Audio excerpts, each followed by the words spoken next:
Hi viewers, I am Bharati from Sri Computers YouTube channel. So last వీడియోలో మనము టాలీలో inventory watches ఎలా create చేయాలో నేర్చుకున్నాము. సో ఇన్వెంటరీ వోచెస్లో అయితే మనకి చాలా వోచెస్ ఉన్నాయి. సో లాస్ట్ వీడియోలో మనము ఓన్లీ డెలివరీ నోట్ అంటే ఏంటి, రిసిప్ట్ నోట్ అంటే ఏంటి, ఎలా ప్రిపేర్ చేయాలో నేర్చుకున్నాము. ఈ వీడియోలో నేను నెక్స్ట్ ఇన్వెంటరీ వోచర్ గురించి ఎక్స్ప్లెయిన్ చేస్తాను. Next inventory voucher stock journal. So stock journal అంటే ఏంటి, ఎలా ప్రిపేర్ చేయాలో చూద్దాము. సో ఇన్వెంటరీ వోచెస్ అనేవి కొంచెము లెంత్ ఎక్కువగా ఉంటాయి కాబట్టి, అంటే వాటి ఎక్స్ప్లెనేషను మనం నేర్చుకోవడానికి కొంచెం టైం అవుతుంది కాబట్టి ఒక్కొక్క వీడియోలో ఒక్కొక్క ఇన్వెంటరీ వోచర్ గురించి ఎక్స్ప్లెయిన్ చేస్తాను. సో ఈరోజు స్టాక్ జర్నల్ గురించి తెలుసుకుందాము. స్టాక్ జర్నల్ అంటే ఏంటి, ప్లస్ స్టాక్ జర్నల్ని మనం ఎలా ప్రిపేర్ చేసుకోవాలి, సో దాని గురించి ఎక్స్ప్లెయిన్ చేస్తాను. సో నా వీడియోస్ని లైక్ చేయండి, కామెంట్ చేయండి, సబ్స్క్రైబ్ చేయండి. నా వీడియోస్ని మీరు సబ్స్క్రైబ్ చేసుకోవడం వల్ల నేను అప్లోడ్ చేసే వీడియోస్ అన్నీ మీకు నోటిఫికేషన్ ద్వారా వస్తాయి. సో మీరు ఈజీగా అన్ని చాప్టర్స్ గురించి నేర్చుకోవచ్చు. సో ఇప్పుడు ఇన్వెంటరీ వోచెస్ గురించి చూద్దాము. సో ఇన్వెంటరీ వోచర్లో నెక్స్ట్ మనము స్టాక్ జర్నల్ గురించి నేర్చుకోబోతున్నాం ఈరోజు. స్టాక్ జర్నల్ అంటే ఇది ఒక ఇన్వెంటరీ వోచరు. సో మనం స్టాక్ జర్నల్ నేర్చుకోవడానికి ముందు, స్టాక్ జర్నల్ మనం పోస్ట్ చేయాలి అంటే దానికంటే ముందు మనం మల్టిపుల్ గోడౌన్స్ గురించి నేర్చుకోవాలి. ఆల్రెడీ నా ఛానల్లో ప్రీవియస్ నేను మల్టిపుల్ గోడౌన్స్ అంటే ఏంటి, గోడౌన్స్ ఎలా క్రియేట్ చేయాలి అనే వీడియోని పోస్ట్ చేశాను. అది చూస్తే మీకు ఇది ఈజీగా అర్థమవుతుంది. ఆ మల్టిపుల్ గోడౌన్స్ వీడియో లింక్ నేను డిస్క్రిప్షన్లో పెడతాను. సో మీరు డిస్క్రిప్షన్లో ఆ లింక్ క్లిక్ చేశారంటే మీకు మల్టిపుల్ గోడౌన్స్ అంటే ఏంటి, ఎలా క్రియేట్ చేయాలి క్లియర్గా అర్థమవుతుంది. సో నా ప్రీవియస్ వీడియోస్ని ఒకసారి చూడండి. సో నెక్స్ట్ ఈ స్టాక్ జర్నల్ వేయడానికంటే ముందు మనం మల్టిపుల్ గోడౌన్స్ గురించి తెలుసుకోవాలి. సో గోడౌన్ అంటే ఏంటంటే, సో స్టాక్ స్టోర్ చేసే ప్లేస్నే గోడౌన్ అంటాము. సో ఇక్కడ మన కంపెనీలో చాలా గోడౌన్స్ ఉంటాయి. మనం వన్స్ మ్యానుఫ్యాక్చరింగ్ ప్లేస్లో గూడ్స్ మ్యానుఫ్యాక్చరింగ్ చేసిన తర్వాత ఆ గూడ్స్ని ఒక గోడౌన్ నుంచి ఇంకొక గోడౌన్కి ట్రాన్స్ఫర్ చేస్తాం, ఇంట్రా ట్రాన్స్ఫర్ చేస్తాం. సో ఒక ప్లేస్ నుంచి ఇంకొక ప్లేస్కి ట్రాన్స్ఫర్ చేస్తాం, ఒక గోడౌన్ నుంచి ఇంకొక గోడౌన్కి ట్రాన్స్ఫర్ చేస్తాం. ఆ స్టాక్ ట్రాన్స్ఫర్ ఎంట్రీస్నే మనము స్టాక్ జర్నల్లో పోస్ట్ చేసుకుంటాం. సో బెంగళూరు గోడౌన్ నుంచి చెన్నై గోడౌన్కి ఎంత స్టాక్ ట్రాన్స్ఫర్ చేసాం, చెన్నై గోడౌన్ నుంచి హైదరాబాద్ గోడౌన్కి ఎంత స్టాక్ ట్రాన్స్ఫర్ చేసాం, హైదరాబాద్ టు మైసూర్ ఎంత స్టాక్ ట్రాన్స్ఫర్ చేసాం, సో ఒక గోడౌన్ నుంచి ఇంకొక గోడౌన్కి ఎంత స్టాక్ ట్రాన్స్ఫర్ చేసాం, సో ఒక బ్రాంచ్ నుంచి ఇంకొక బ్రాంచ్కి, సో హైదరాబాద్ బ్రాంచ్ నుంచి చెన్నై బ్రాంచ్కి ఎంత గూడ్స్ ట్రాన్స్ఫర్ చేసాము, ఏ డేట్లో చేసాము. సో ఈ క్లియర్ ఇన్ఫర్మేషన్ని, స్టాక్ ట్రాన్స్ఫర్ ఎంట్రీస్నే మనం స్టాక్ జర్నల్లో పోస్ట్ చేసుకుంటాం. సో మనము స్టాక్ జర్నల్ వేయడానికంటే ముందు గోడౌన్స్ ఎలా క్రియేట్ చేయాలి టాలీలో అని నేర్చుకోవాలి. సో ఇప్పుడు స్టాక్ జర్నల్ అంటే ఏంటో క్లియర్ అయిపోయింది మనకి. నెక్స్ట్ మనం కంపెనీస్లో వర్క్ చేసేటప్పుడు జిఆర్ఎన్ ఎంట్రీస్ అని ఉంటాయి. జిఆర్ఎన్ ఎంట్రీస్, ఆ జిఆర్ఎన్ ఎంట్రీస్ అనేవి కూడా మనము స్టాక్ జర్నల్లో పోస్ట్ చేసుకుంటాం. జిఆర్ఎన్ ఎంట్రీస్ అంటే ఏంటంటే, సో మన కంపెనీలో కొంతమంది సేల్స్ ఎగ్జిక్యూటివ్, సర్వీస్ ఎగ్జిక్యూటివ్స్ ఉంటారు. వాళ్ళు డైలీ కొన్ని ఐటమ్స్ తీసుకొని వెళ్తారు, సర్వీసింగ్ చేయడానికి ప్లస్ సేల్ చేయడానికి కొన్ని ఐటమ్స్ తీసుకొని వెళ్తారు. సో ఒక్కొక్క ఎంప్లాయీ ఎన్ని ఐటమ్స్ తీసుకొని వెళ్ళారు, సో మనం రికార్డ్ చేసుకోవాలి. సో రాజు ఎంత స్టాక్ ఐటమ్ తీసుకొని వెళ్ళాడు, రవి ఎన్ని స్టాక్ ఐటమ్స్ తీసుకొని వెళ్ళాడు, అవన్నిటిని మనము జిఆర్ఎన్ ఎంట్రీస్ అంటాము. ఆ ఎంట్రీస్ అన్నీ కూడా మనము స్టాక్ జర్నల్లో రికార్డ్ చేసుకోవచ్చు. ఈచ్ ఎంప్లాయీ ఎంత స్టాక్ తీసుకెళ్ళాడు, మనకి ఎంత స్టాక్ రిటర్న్ ఇచ్చాడు, ఎంత సేల్ చేశాడు, సో వీటినన్నిటినీ కూడా మనము స్టాక్ జర్నల్లో పోస్ట్ చేసుకోవచ్చు. సో ఇక్కడ మనకి ఒక ఎగ్జాంపుల్ ఉంది. Sony private limited company purchased 40 pieces of Dell computers for ₹25,000 each. The company keeps the stock in a godown of Gorakhpur which is in the main location. Company transferred 10 pieces of Dell computers to Kanpur and 10 pieces to Lucknow for ₹25,000 each.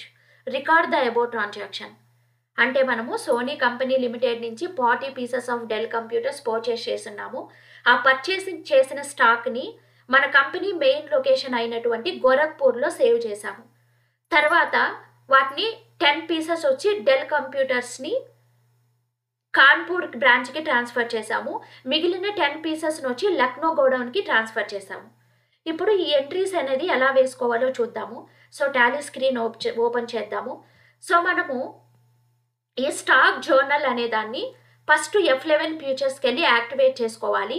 ఇది మనకి డిఫాల్ట్గా ఉండదు. So మీరు work చేసే ఆర్గనైజేషన్లో so మీరు stock journal voucher వేయాలి అనుకున్నప్పుడు F11 ఫ్యూచర్స్కి వెళ్ళి యాక్టివేట్ చేసుకోవాలి. చూడండి, ఇప్పుడు బటన్ బార్లో F11 ఫీచర్స్ క్లిక్ చేసుకోండి. F11 ఫీచర్స్లో ఇన్వెంటరీ ఫీచర్స్ అనేది క్లిక్ చేయండి. సో ఇన్వెంటరీ వోచర్స్లో ఇక్కడ చూడండి, మెయింటైన్ మల్టిపుల్ గోడౌన్స్ అనే ఆప్షన్ను మనం యాక్టివేట్ చేసుకోవాలి. ఆల్రెడీ నేను యాక్టివేట్ చేసుకొని ఉన్నాను. సో తర్వాత స్క్రీన్ సేవ్ చేసుకోండి. సో స్క్రీన్ చేసిన తర్వాత నెక్స్ట్ స్టెప్ ఏంటంటే మనం ఇన్వెంటరీ ఇన్ఫోకి వెళ్ళి ఫస్ట్ గోడౌన్స్ అనేవి క్రియేట్ చేసుకోవాలి. ఇక్కడ చూడండి, గోడౌన్స్ అనేవి క్రియేట్ చేసుకోవాలి. క్రియేట్ ఆప్షన్కి వెళ్తే సో నేమ్ అడుగుతుంది, ప్లేస్ నేమ్ ఇవ్వాలి, క్రియేట్ చేసుకోవాలి. సో నేను ఆల్రెడీ క్రియేట్ చేసి ఉన్నాను. సో చూడండి, ఆల్టర్కి వెళ్ళి చూపిస్తాను. చూడండి, గోరఖ్పూర్ గోడౌన్ ఆల్రెడీ నేను క్రియేట్ చేసుకున్నాను. నేమ్ అనేది ప్లేస్ నేమ్, మన గోడౌన్ నేమ్ ఇవ్వాలి. అండర్ ప్రైమరీ నేమ్ ఇక్కడ our stock with third party stock with ఏమీ మీరు యాక్టివేట్ చేయని అవసరం లేదు. ఎంటర్ ఇచ్చేసి సేవ్ చేయండి. సో నెక్స్ట్ చూడండి, ఇక్కడ నేను కాన్పూర్ గోడౌన్ కూడా క్రియేట్ చేసుకొని ఉన్నాను. నెక్స్ట్ వచ్చి లక్నో గోడౌన్ కూడా క్రియేట్ చేసేసి ఉన్నాను. సో గోడౌన్స్ ఎలా క్రియేట్ చేయాలి అని నేను ప్రీవియస్ వీడియోస్లో ఎక్స్ప్లెయిన్ చేశాను. Please view my videos. Next godowns create చేసిన తర్వాత స్టాక్ ఐటమ్స్కి వెళ్ళి మనం మన కంపెనీలో ఉండే ఐటమ్స్ క్రియేట్ చేసుకోవాలి. సో ఇక్కడ నేను ఆల్రెడీ క్రియేట్ చేస్తున్నాను. ఆల్టర్కి వెళ్తాను. సో మన దగ్గర డెల్ కంప్యూటర్స్ ఉన్నాయి చూడండి. సో డెల్ కంప్యూటర్స్ అనేవి క్రియేట్ చేశాను. సో స్టాక్ ఐటమ్స్ ఎలా క్రియేట్ చేయాలి అనే వీడియో కూడా నేను పోస్ట్ చేస్తున్నాను. సో ప్రీవియస్ వీడియోస్ చూస్తే నీకు అర్థమవుతుంది. సో నేను డిస్క్రిప్షన్లో మీకు లింక్స్ ఇస్తాను. మల్టిపుల్ గోడౌన్స్ ఎలా క్రియేట్ చేయాలి వీడియో లింక్ ఇస్తాను. స్టాక్ ఐటమ్స్ ఎలా క్రియేట్ చేయాలో వీడియో లింక్ ఇస్తాను. అవి చూస్తే మీకు ఇది అర్థమవుతుంది. So next stock items create చేసేసిన తర్వాత సో మనం ఇప్పుడు స్టాక్ జర్నల్ అనే దాన్ని క్రియేట్ చేసుకోవాలి అంటే ఇన్వెంటరీ వోచర్స్కి వెళ్ళాలి. సో మనం ఇన్వెంటరీ వోచర్స్ ఓపెన్ చేసిన వెంటనే మనకి స్టాక్ జర్నల్ ఓపెన్ అవుతుంది. సపోజ్ మీకు స్టాక్ జర్నల్ ఓపెన్ అవ్వలేదంటే బటన్ బార్లో ఉంటుంది, క్లిక్ చేసుకోండి. సో ఫస్ట్ డేట్ చేంజ్ చేసుకోవాలి. మీరు ఏ డేట్లో ప్రిపేర్ చేస్తున్నారు? సో నేను ఫస్ట్ నవంబర్ డేట్కి స్టాక్ జర్నల్ అనేది ప్రిపేర్ చేస్తున్నాను. సో ఇక్కడ చూడండి, హెడ్డింగ్ ట్రాన్స్ఫర్ ఆఫ్ మెటీరియల్. ఇక్కడ ఫస్ట్ నేమ్ ఆఫ్ ఐటమ్ అడుగుతుంది. మీరు ఏ ఐటమ్ ట్రాన్స్ఫర్ చేస్తున్నారో చూడండి, రైట్ సైడు మనకి నేమ్ ఆఫ్ ఐటమ్స్ డిస్ప్లే అవుతాయి. డెల్ కంప్యూటర్స్ ఎన్ని ట్రాన్స్ఫర్ చేస్తున్నారు. సో ఇక్కడ సోర్స్ అని అడుగుతుంది, ప్లేస్ నేమ్ తీసుకోవాలి. చూడండి, ఆల్రెడీ మనం గోడౌన్స్ క్రియేట్ చేసుకున్నాము. బెంగళూరు గోడౌన్ చూడండి. సో మన కంపెనీకి ఎన్ని గోడౌన్స్ ఉన్నాయి అని డిస్ప్లే అవుతుంది. చూడండి, మనకి బెంగళూరు గోడౌన్లో 40 స్టాక్ ఉంది, గోరఖ్పూర్ గోడౌన్లో 20 ఉంది. సో ఇప్పుడు నేను బెంగళూరు గోడౌన్ నుంచి ట్రాన్స్ఫర్ చేస్తున్నాను. ఇక్కడ క్వాంటిటీ అడుగుతుంది. సో మనకి బెంగళూరు గోడౌన్లో టోటల్ 40 కంప్యూటర్స్ ఉన్నాయి. 40లో ఎన్ని ట్రాన్స్ఫర్ చేస్తున్నామో అన్ని వేసుకోవాలి. సో 40లో నేను ఇప్పుడు అట్ ప్రెజెంట్ 20 ట్రాన్స్ఫర్ చేస్తున్నాను. టోటల్ 20 ట్రాన్స్ఫర్ చేస్తున్నాను. సో రేటు ఆటోమేటికలీ డిస్ప్లే అవుతుంది. రేటు అమౌంట్ ఎంటర్ ఇవ్వండి. సో మీరు ఇంకా ఒక ఐటమ్ ట్రాన్స్ఫర్ చేస్తూ ఉంటే ఇంకొక నెక్స్ట్ ఐటమ్ మీరు తీసుకోవచ్చు, అంటే నెక్స్ట్ ఐటమ్ సెలెక్ట్ చేసుకోవచ్చు. లేదు నేను ఇప్పుడు డెల్ కంప్యూటర్ మాత్రమే ట్రాన్స్ఫర్ చేస్తున్నాను అనుకున్నప్పుడు ఎండ్ ఆఫ్ లిస్ట్ ఇచ్చేయండి. సో ఆటోమేటిక్గా ఈ పక్కకు వస్తుంది కర్సర్. ఇప్పుడు మీరు డెల్ కంప్యూటర్స్ బెంగళూరు గోడౌన్ నుంచి 20 ట్రాన్స్ఫర్ చేస్తున్నారు.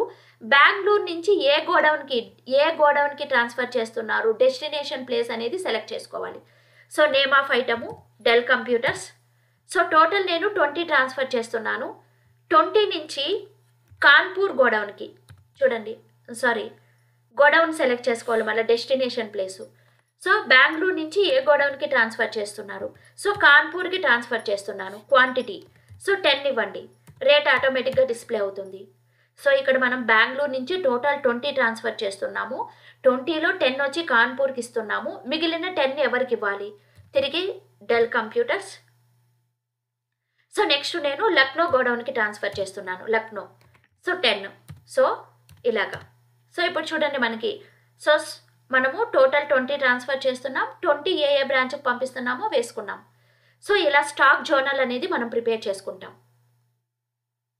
సో ఇప్పుడు మనము సేవ్ చేద్దాం. సపోజ్ నేను ఇంకొక నెక్స్ట్ స్టాక్ జర్నల్ అంటే ఇంకొకటి వేసి చూపిస్తాను స్టాక్ జర్నల్ అనేది. ఇప్పుడు వేరే ఐటెం తీసుకుంటాను. సో డెల్ కంప్యూటర్సే తీసుకుందాం. డెల్ కంప్యూటర్స్ ఇప్పుడు ఏ గోడౌన్ నుంచి పంపిస్తున్నారు? సో నేను ఇప్పుడు గోరఖ్పూర్ గోడౌన్ నుంచి పంపిస్తున్నాను. టోటల్ 10 పంపిస్తున్నాను. సో ఇంకొక నెక్స్ట్ ఐటెం కూడా సెలెక్ట్ చేసుకుంటాను నేను. సో నెక్స్ట్ ఐటెం ఏది తీసుకుందాము? సో నెక్స్ట్ ఐటెం నేను హెచ్సిఎల్ కంప్యూటర్స్ తీసుకుంటాను. ఏ గోడౌన్లో ఉన్నాయి మనకి స్టాకు? హెచ్సిఎల్ కంప్యూటర్స్ గోరఖ్పూర్లో 35 ఉన్నాయి. సో ఇవి కూడా 10 ట్రాన్స్ఫర్ చేస్తున్నాను. సో ఇప్పుడు del computers HCl computers both transfer చేస్తున్నాను. ఎక్కడికి ట్రాన్స్ఫర్ చేస్తున్నాం? So del computers. So del computers అనేవి నేను ఇప్పుడు చెన్నై గోడౌన్కి ట్రాన్స్ఫర్ చేస్తున్నాను. సో 10 టోటల్ చెన్నై గోడౌన్కే ట్రాన్స్ఫర్ చేస్తున్నాను. Next HCl computers. ఇలా మీరు ఎన్ని ఐటమ్స్ ట్రాన్స్ఫర్ చేస్తూ ఉంటే అన్ని ఐటమ్స్ని మీరు తీసుకోవాలి. So HCl computers. So first మనము గోడౌన్ క్రియేట్ చేసుకొని ఉండాలి, ప్లస్ స్టాక్ ఐటమ్స్ క్రియేట్ చేసుకొని ఉంటే మాత్రమే స్టాక్ జర్నల్ అనేది మనం పోస్ట్ చేయగలం. సో ఇప్పుడు నెక్స్ట్ ఏ గోడౌన్కి పంపిస్తున్నాం మనం? సో నేను లక్నో గోడౌన్కి పంపిస్తున్నాను. So HCl computers 10. సో ఇలా ఎంట్రీస్ అనేవి పోస్ట్ చేసుకోవాలి. ఏ రోజైతే మనం స్టాక్ ట్రాన్స్ఫర్ చేస్తున్నామో ఆ రోజు ఇలా ఎంట్రీ పోస్ట్ చేసుకుంటాం. సో స్టాక్ జర్నల్ అంటే ఏంటి, సో అది ఎలా ప్రిపేర్ చేసుకోవాలి ఎక్స్ప్లెయిన్ చేశాను. ఇప్పుడు నేను రిపోర్ట్స్ చూసుకోవాలి. నేను 1 ఇయర్లో మొత్తం ఎన్ని స్టాక్ జర్నల్స్ ప్రిపేర్ చేశాను, 1 మంత్లో ఎన్ని స్టాక్ ట్రాన్స్ఫర్స్ చేశాను. సపోజ్ నేను స్టాక్ జర్నల్ వేసినప్పుడు ఏమైనా మిస్టేక్ చేస్తుంటే అవి ఎలా ఆల్టర్ చేసుకోవాలి, స్టాక్ జర్నల్ రిపోర్ట్స్ని ఎలా వ్యూ చేయాలి. సో ఇప్పుడు మనం మెయిన్ గేట్వే ఆఫ్ టాలీలో డిస్ప్లేకి వెళ్దాం. డిస్ప్లేలో ఇక్కడ మీరు ఇన్వెంటరీ బుక్స్కి వెళ్ళండి. ఇన్వెంటరీ బుక్స్ ఇక్కడ చూడండి, స్టాక్ ట్రాన్స్ఫర్ బుక్ సెలెక్ట్ చేసుకోండి. స్టాక్ ట్రాన్స్ఫర్ చూడండి. సో మంత్లీ వైజ్ వస్తుందా ఇక్కడ మనకి. సో మీరు ఏ మంత్లో కావాలో సెలెక్ట్ చేసుకోండి. మనం చూడండి ఇప్పుడు సెప్టెంబర్ మంత్లో నేనైతే ఒక ఎంట్రీ పోస్ట్ చేశాను. నవంబర్లో 2 ట్రాన్స్ఫర్స్ చేశాను. అక్టోబర్లో 1, నవంబర్లో 2. అక్టోబర్ ఓపెన్ చేశాను. చూడండి అక్టోబర్లో 2 అక్టోబర్ స్టాక్ జర్నల్ ఎంటర్ ఇవ్వండి. చూడండి సో నేను ఎంత స్టాక్ ట్రాన్స్ఫర్ చేశాను, ఎవరెవరికి ట్రాన్స్ఫర్ చేశాను. సపోజ్ మీరు ఏదైనా మోడిఫికేషన్ చేసుకోవాలంటే మోడిఫికేషన్ చేసుకోవచ్చండి. ఇక్కడ చూడండి మీరు ఎంట్రీ డిలీట్ చేయాలన్నా డిలీట్ చేసుకోవచ్చు, క్యాన్సిల్ చేయాలన్నా క్యాన్సిల్ చేసుకోవచ్చు. సో మనకు అన్ని ఆప్షన్స్ అవైలబిలిటీలో ఉంటాయి. సో ఇలాగా. సో ఇప్పుడు ఎస్కేప్ ప్రెస్ చేసేద్దాం. సో ఇప్పుడు నేను నవంబర్ మంత్ ఓపెన్ చేస్తాను. చూడండి నవంబర్ మంత్లో 2 ఎంట్రీస్ నేను పోస్ట్ చేశాను. So thank you friends. So నా వీడియోని లైక్ చేయండి, కామెంట్ చేయండి, సబ్స్క్రైబ్ చేసుకోండి. నెక్స్ట్ వీడియోలో నేను నెక్స్ట్ ఇన్వెంటరీ వోచర్స్లో rejection in, rejection out, physical stock 3 vouchers గురించి ఒకే వీడియోలో ఎక్స్ప్లెయిన్ చేస్తాను. So keep watching my channel. Thank you so much.